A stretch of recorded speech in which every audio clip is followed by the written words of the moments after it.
Hi అందరికీ. ఈరోజైతే నేను ఎంతో tasty and simple dry fruit ice cream అయితే చూపించబోతున్నా. దానికోసం ఇక్కడ కనిపిస్తున్న అన్ని డ్రై ఫ్రూట్స్ అయితే తీసుకోవాలి.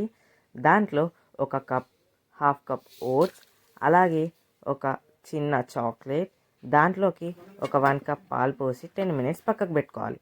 ఆ 10 మినిట్స్ తర్వాత మనం ఇవన్నిటిని ఒక మిక్సీ జార్లోకి తీసుకొని ఒక ఒక మెత్తని పేస్ట్ లాగా చేసుకోవాలి. ఇక్కడ చూపిస్తున్నట్టు ఒక మెత్తని పేస్ట్ లాగా చేసుకొని ఆ ఇట్లని ఒక బౌల్లోకి ఎయిర్ టైట్ కంటైనర్లోకి తీసుకొని దాని మీద క్యాప్ పెట్టేసి ఒక 4 అవర్స్ ఫ్రీజ్ చేయాలి. ఇక 4 అవర్స్ తర్వాత మన ఐస్ క్రీమ్ అయితే చూసేస్తే రెడీ అయిపోతుంది.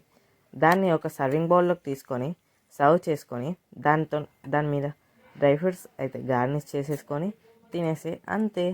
Tasty, healthy and simple dry fruit ice